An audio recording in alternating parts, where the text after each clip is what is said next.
Prosecution অ্যাডমিনের দায়িত্ব হলো যে মামলাগুলো ট্রাইব্যুনালে পরিচালিত হচ্ছে সেগুলো প্রসিকিউটরদের সাথে মধ্যে সমন্বয় করা। প্রসিকিউশনের সাথে এই রাজনৈতিক কর্মসূচি বা আইন শৃঙ্খলা নিয়ন্ত্রণের কোনো সম্পর্ক নেই। প্রসিকিউশন এই পরিস্থিতিতে কোনো বাড়তি চাপ অনুভব করছে না। জুলাই আগস্টে সংগঠিত মানবতা বিরোধী অপরাধের মামলায় সাবেক প্রধানমন্ত্রী শেখ হাসিনা ও সাবেক স্বরাষ্ট্রমন্ত্রী আসাদুজ্জামান খান কামাল সহ 3 জনের রায় ঘিরে প্রসিকিউশন অনিরাপদ বোধ করছে না বলে জানিয়েছেন প্রসিকিউটর গাজী MH তামিম।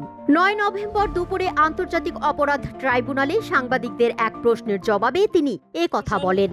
এই পরিস্থিতিতে কোনো বাড়তি চাপ অনুভব করছে না। তামিম বলেন, সাবেক প্রধানমন্ত্রী শেখ হাসিনার মামলার রায়ের তারিখ নির্ধারণ হবে এ মাসের 13 তারিখে। এজন্য প্রসিকিউশনের প্রস্তুতির কিছু নেই। প্রসিকিউশন কোনো অনিরাপদ বোধও করছে না। তিনি বলেন, আমাদের দায়িত্ব হলো ট্রাইব্যুনাল ও তদন্ত সংস্থা থেকে যেসব অভিযোগ আনা হয় সেসব প্রমাণের চেষ্টা করা। এ মাসের 13 তারিখে সাবেক প্রধানমন্ত্রী শেখ হাসিনার মামলার রায়ের তারিখ নির্ধারণ করা হবে।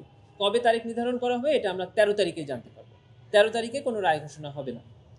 রাজনৈতিক দলগুলো তারা রাজনৈতিক কর্মসূচি গ্রহণ করবেন, রাষ্ট্রের বা সরকারের আইন শৃঙ্খলা বাহিনী সেটার জন্য যথাযথ ব্যবস্থা গ্রহণ করবেন। প্রসিকিউশনের সাথে এই রাজনৈতিক কর্মসূচি বা আইন শৃঙ্খলা নিয়ন্ত্রণের কোনো সম্পর্ক নেই। ওদের স্বপ্ন পূরণে পাশে থাকতে পেরে আমরা গর্বিত। এ বিষয়ে আমরা কোনো মন্তব্য করি না।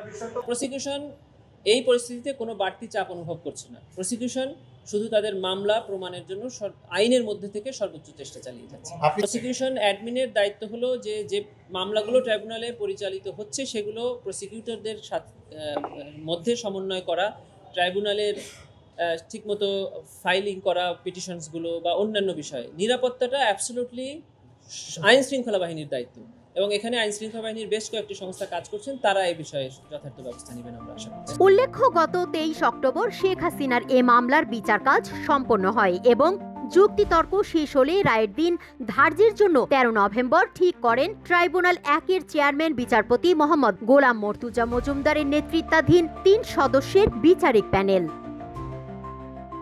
তুলনা আফরিন, বাংলা নিউজ 24, ঢাকা।